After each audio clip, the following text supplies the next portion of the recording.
Hey, so if your photo looks too dark or too bright, yeah, Darktable gives you full control to fix it using exposure tools.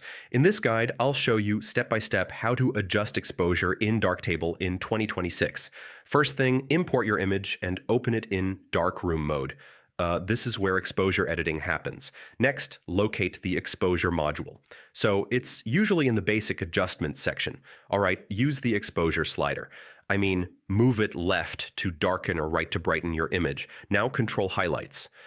Reduce highlights if bright areas are overexposed. Next, adjust shadows.